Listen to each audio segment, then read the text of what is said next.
Bonjour à tous et bienvenue dans cette vidéo. On raconte une histoire sur l'aigle. On dit que l'aigle est l'un des oiseaux qui vit le plus longtemps.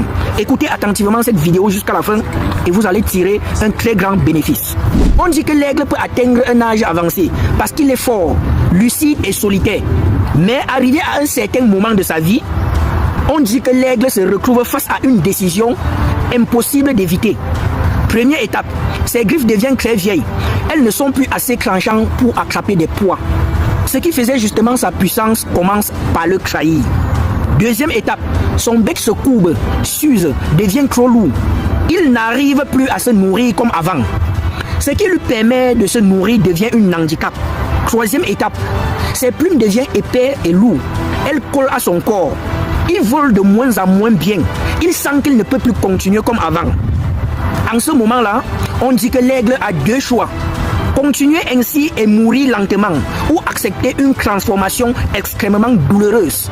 Quatrième étape, il monte tout en haut des montagnes, là où il est seul, là où personne ne peut l'aider. Cinquième étape, il brise son bec contre la roche. Il attend, il souffle jusqu'à ce que l'ancien bec tombe. Sixième étape, un nouveau bec repousse. Avec ce nouveau bec, il arrache ses anciennes griffes. Puis une fois que ces nouveaux griffes sortent, il arrache ses anciennes plumes. Ce processus dure longtemps.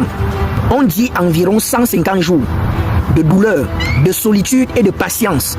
Mais après ça, l'aigle renaît à nouveau. Il peut voler, chasser et vivre. Maintenant, écoutez attentivement la vérité du général Magnéto. Cette histoire n'est pas scientifique. Ce n'est pas une réalité biologique.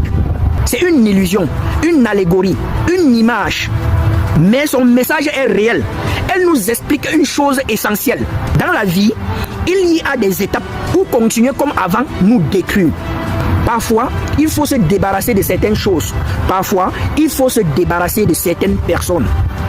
Des personnes avec qui on a partagé des bons moments, des mauvais moments, des combats, des souvenirs, mais qui aujourd'hui nous empêchent d'avancer, nous fatiguent ou nous éloignent de ce que nous sommes vraiment. Cependant, ce n'est pas oublier, ce n'est pas trahir. Ce n'est pas trahir le passé, c'est de rester fidèle à sa propre logique, à sa vision et à sa paix intérieure.